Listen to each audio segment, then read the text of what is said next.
It's a transfer special today with Villarreal, but also there's some interesting news on the international management front.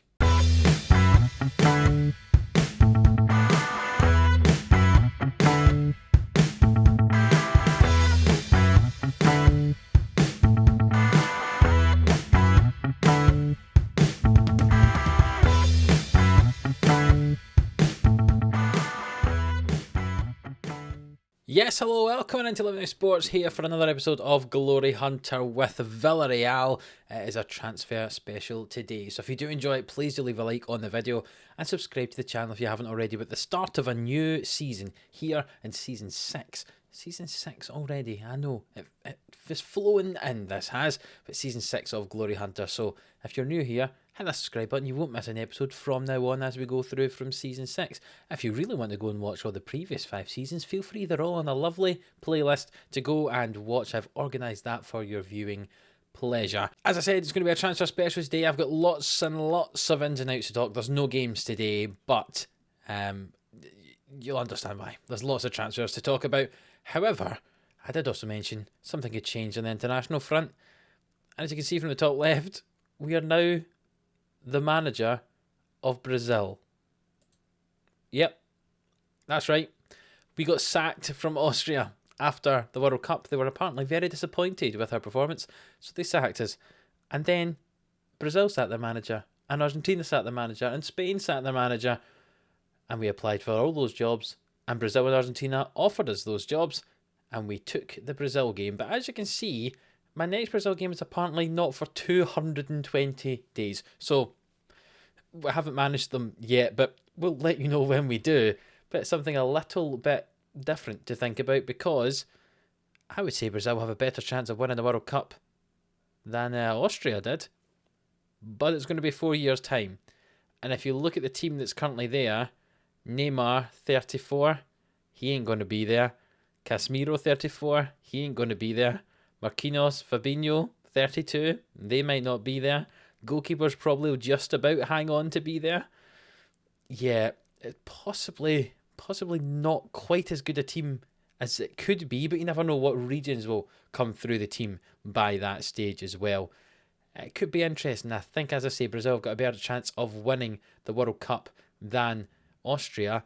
However, because we're now managing Brazil, it does mean we don't have a chance to win the Euros, which is one of the things we have to win. Copa America is not one of the ones we have to win, but the Euros is. So it might be a go for it once, and if we don't win the World Cup with Brazil, go for a European side to give us more chances to get the European honours as well. It's complicated, this international management thing, but I just thought I'd let you know, we are now Brazil manager as well. And even though it's not one of the things we have to win, if we do obviously get to the Copa America and get to the later stages, I'll show you the Copa America as a special as well. Why not? It'd be interesting to see. But let's put Brazil on the back burner. Let's have a look at the transfers. And I say that's all we're going to talk about today, because there's been a lot. I just did the maths. We've spent £150 million this window, and we've also brought in about £90 million. So that tells you quite how many transfers we have to talk about today. So I hope you're settled in, because we're going to start with the outs, and some of them you might not have been expecting. So Francis Coquelin was obviously leaving at the end of his contract. He has moved to Shakhtar Donetsk, and the reason I bring this one up, not necessarily because of who it is. You can see he didn't really play that often for us last year. We didn't even register him in the second half of the season to play in the league. But he's gone to Shakhtar. As has Paco Alcacer, the striker. He moved to Shakhtar for £2.3 million. He scored 4 goals in 23 games for us last year. That's not really prolific. So, yeah, he had to move on. He was getting old. He was on nearly 100 grand. He was using up a lot of our wage budget. We thought, get rid of him. £2.3 million is not a lot of money, but it was the last year of his deal. Away goes, off the wage bill. He's away to Shakhtar. So Coquelin went to Shakhtar. Alcacer went to Shakhtar. And someone else went there too. Shakhtar appears to be the retirement home for half our players, because Geronimo Rulli, our Argentine goalkeeper, now 34 years of age, he went to Shakhtar as well. £4.7 million, I think you can see. He conceded 36 goals in 37 games, keeping 9 clean sheets. not really good enough, in my opinion. We signed him for 5 million from Real Sociedad a wee while ago, and basically we've not lost any money on him, which is not bad for a man of his age. He was kind of declining, and there were some other options I was looking to bring in. Surprise, surprise, I have brought in another goalkeeper, so you'll get to see who that is when we come to the ends. But yeah, just didn't really need him. I wasn't really impressed with the way he was playing for us. So away he goes, £4.7 million into the bank, and also he was on fairly high wages as well, so got that off the wage bill. The next player to leave was Rick Carsodup, and he must be thinking that I dislike him, because we went to Roma and the first thing we did was sell him, and now we've come to Villarreal, and as soon as we got to the summer window, we've sold him again. He's away to Lazio. We managed to sell him for £14.5 million, which means, as you can see, we didn't lose anyone on him at all. He was signed the season before we got here for 14.5. He's been sold for 14.5. Played 23 times last year, more as a necessity rather than because we wanted him to. It was a 6.78 average rating, not good at all. Him and Max Aarons were our two right-back options, and none of them were great. So there's been some turnaround there. Obviously, Max Aarons went back to Wolves after his loan spell, and we have sold Carsodup, bringing in £14.5 million for a player who I don't think played that well. He got 2 assists the whole season. That's pretty good going. Basically, if you're over 30 and you play for this team, you were getting sold. That appears to be what happened. We've sold Gerard Mourinho as well. Remember, Alcacer and Mourinho were our two main strikers last year. Well, both of them are away now. Mourinho, away to Benfica, still very capable, but 34 years of age, only going to decline, especially physically, in my opinion. Got 13 goals in 31 last year. £8 million, I feel, was a pretty good deal we got for Mourinho there. Average rating just over 7, but with someone like Quinton in the team ready to take over the place, him and Chukwueze up front could be a partnership. We have also brought in other striking options. Obviously, when you sell 2 strikers, you'll probably bring some people in to replace them. But I think £8 million for someone who's 34 years of age and it was on 80 grand a week, pretty good deal. The next player to leave, I was a little bit sad about it, but he doesn't really fit the system anymore, and that was Red. He's away to West Brom. He was signed for £14 million by West Brom. Didn't play well in his one game he's played for them so far. We paid £24.5 million from him a couple of years ago, obviously before I was here, signed from Bordeaux. Never really played that well for me. We ended up not playing with wingers. He covered at wing back for us for a while. Yeah, doesn't really fit the system I wanted to play, so I thought we'd cash in on him. £14.5 million wasn't bad. See, it says he's valued more than that, but looking at his stats, he's not really that good. So I was quite happy to get that amount of money for him. Away he goes for £14.5 million. And I thought that was our outs done, to be honest. We had a few loans, obviously, that went away, some of the younger players. I didn't think we'd be having any more outs, but we ended up with one more out, and that's because we received an offer that really I couldn't refuse. Nikola Milenkovic away to Manchester City. The centre-back who in the end, even when we played 3 at the back, couldn't get in our team. Torres, Foyt and Cuenca were the 3 centre-backs that were playing. Milenkovic was our 4th choice one. He's a pretty good defender. I just didn't really want to play him. He just wasn't really getting in the team. And Man City gave us £43.5 million for the man. We'll take that. We've doubled our money on him since he was signed from Arsenal a couple of years ago. He played pretty well for us. The 7.07 average rating was not bad at all. But again, 4th choice centre-back. We brought in some other young faces around the squad. I thought 28 years of age, this is a time to cash in. And I thought £43.5 million, that could be spent elsewhere in the squad. And we have spent that elsewhere in the squad. It's sad to see him go. I did enjoy using him. Obviously, we wanted to try and get him a Roma several years ago, and now we came to Villarreal. We had him, and now we've got rid of him. So, £43 million in the bank, a little bit more important, I think, than having him in the team. And that was our last big out. So that was about £90 million we made, and now we're moving on to the ends. There's a lot of young talent that's arrived. I'll say that, and there's some big money signings as well. Let's start in goal, and Marco Carnesecchi is our new goalkeeper. We're saying £30,000 a week for a 5-year deal. The 26-year-old Italian we signed for £16 million from Atalanta. You can see in previous years, played pretty well last year in particular, 19 clean sheets. Half of his game were clean sheets. Not bad for Atalanta who finished mid-table. £16 million feels like a bit of a steal. A very well-rounded goalkeeper, 6'3". Perhaps his passing could do it better for looking to play as a sweeper keeper, and distribute the ball. But I think he's he's a pretty good keeper, a nice solid keeper, something we don't have to worry about. And the fact he's on 30 grand, it helps when we have a salary cap in this division, you know. So 30 grand for a first choice keeper who's pretty good, and only having to pay 60 million for him, I think that's a steal. We brought in quite a few young players, some of which I won't talk about for you in this episode because they're at Villarreal C or the under-19 team. Filip Kostic was not one of those young ones. He's 33 years old. We brought him in a free transfer after his contract expired at Galatasaray. I thought as an option on the left-back position. He's not quite as good as I thought he was going to be. And he's on 35 grand a week. He's on more than what our first choice keeper is.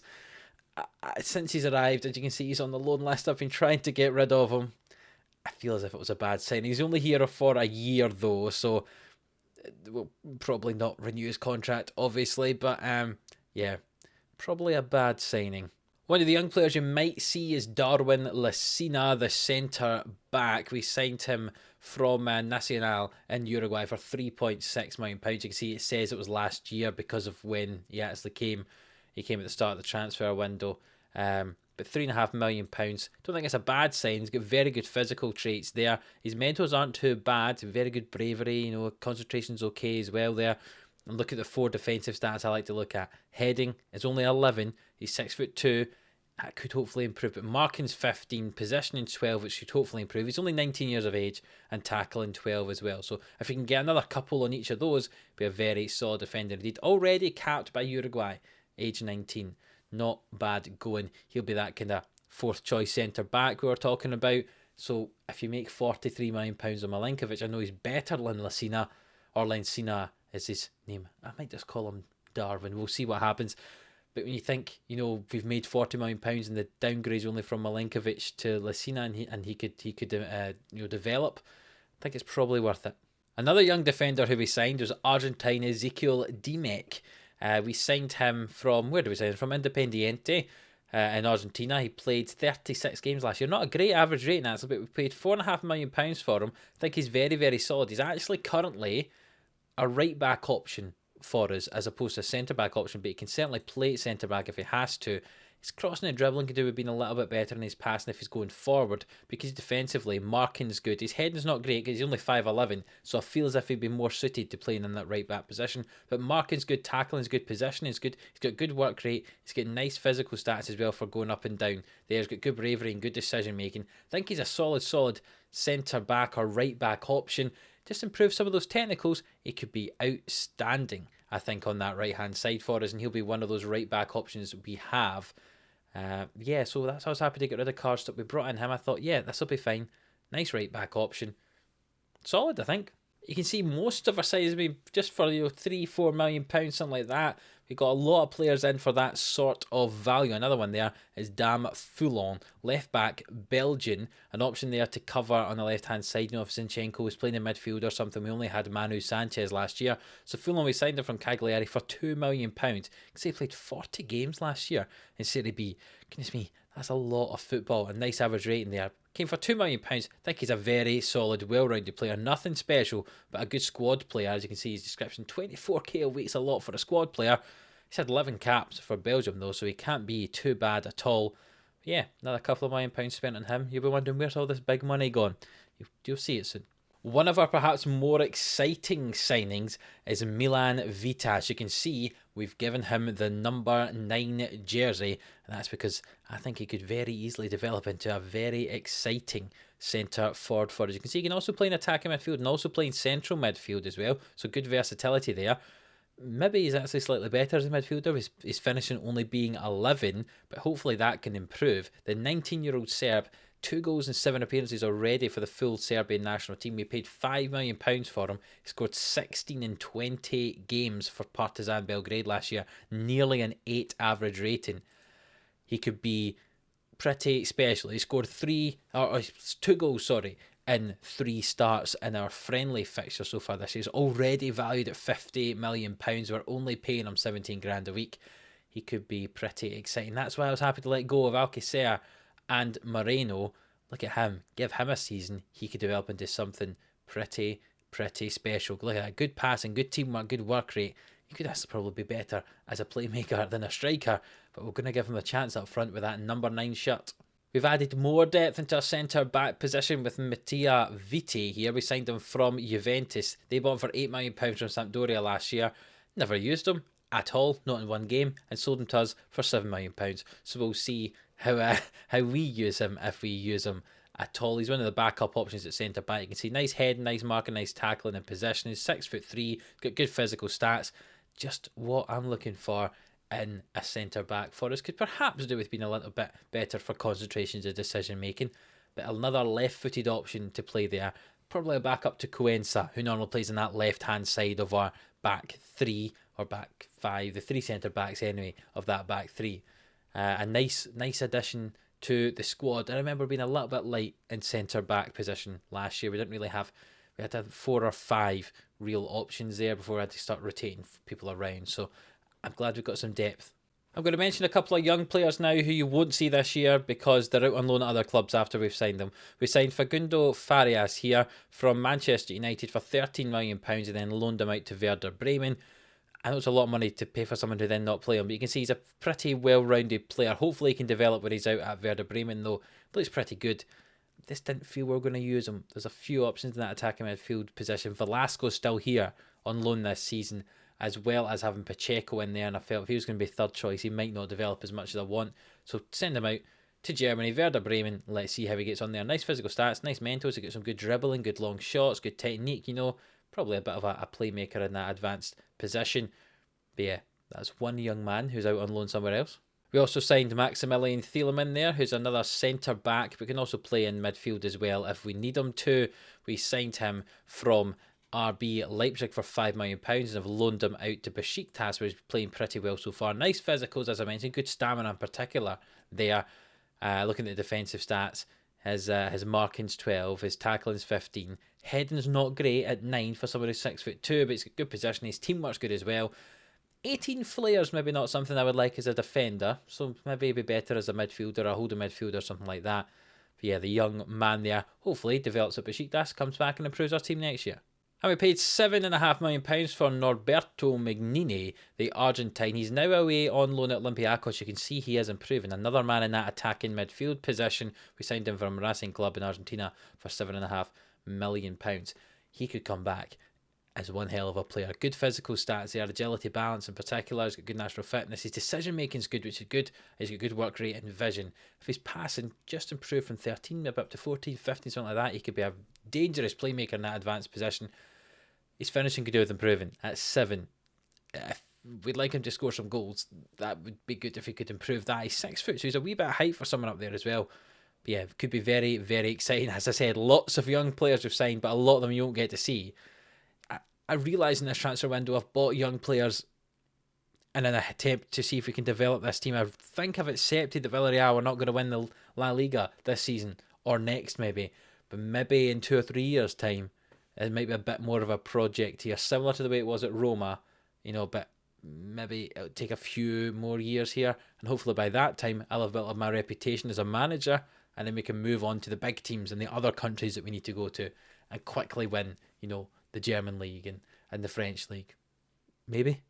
That's the plan anyway. You can see he's worth £70 million at the moment, so if we did sell him on, we make a lot of profit. And that brings us to a familiar name in this series, Lorenzo Pellegrini. We've signed him, not permanently, but on loan from Manchester City. It's a 2-year loan deal for him to play in midfield. Him and Sanderberg being our midfield. He's 30 years of age now, is Pellegrini.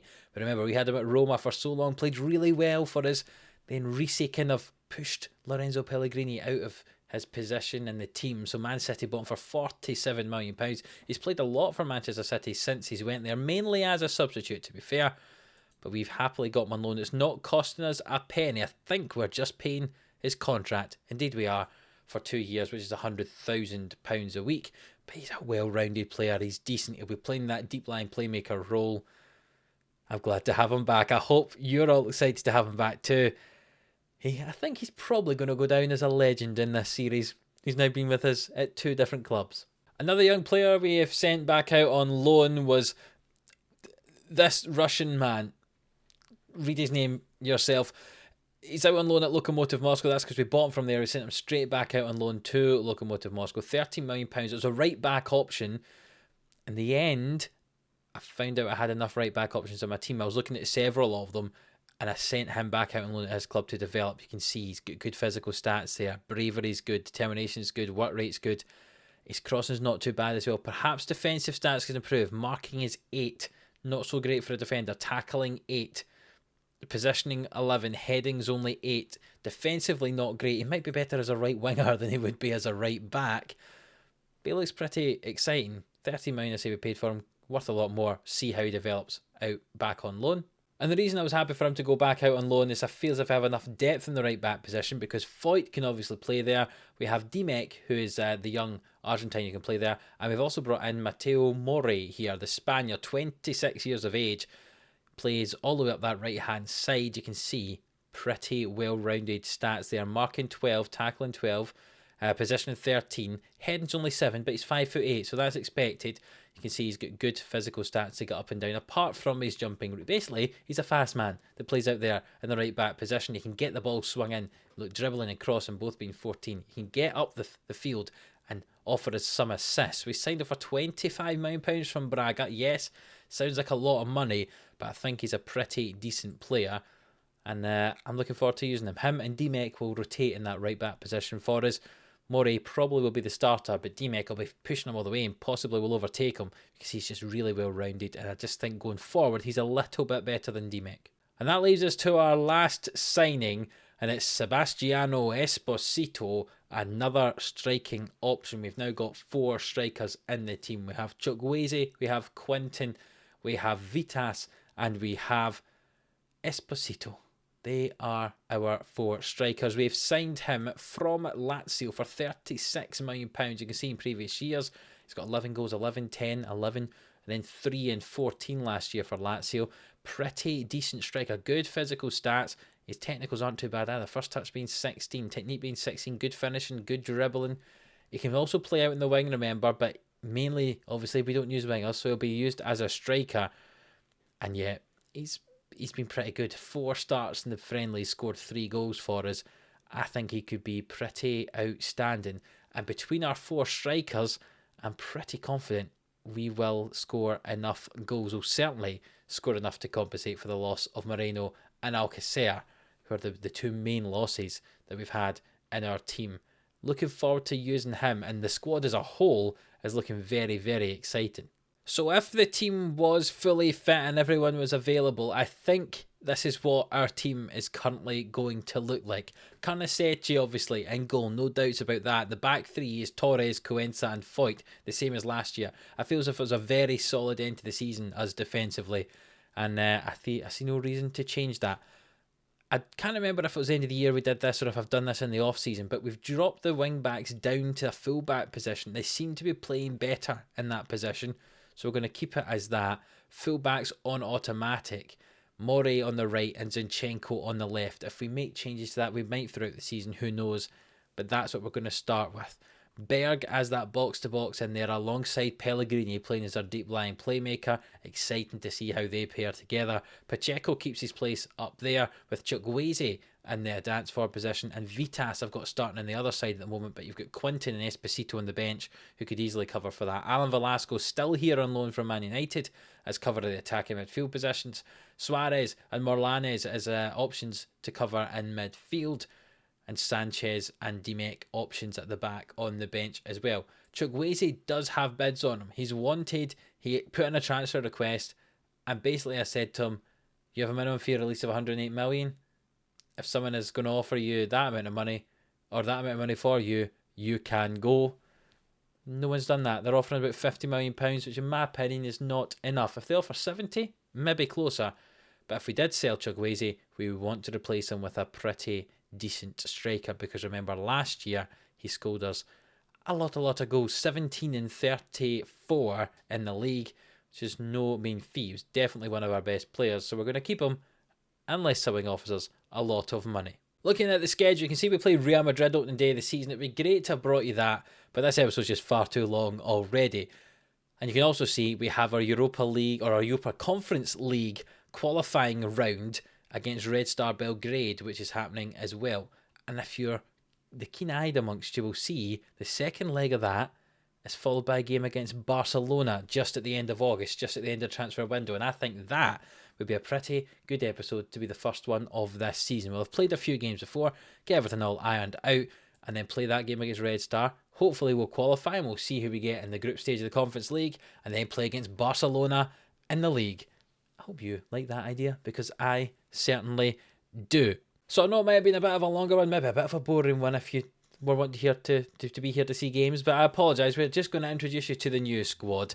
I hope you have enjoyed it. Let me know in the comments below if you think the transfer window was a good one or a bad one. Personally, I think it's been pretty good. So if you have enjoyed this episode, please do leave a like on it. Leave a like for the start of the new season. It'd be much appreciated. Subscribe to the channel if you haven't already. And until the next one, it should be Red Star and Barcelona. See you then.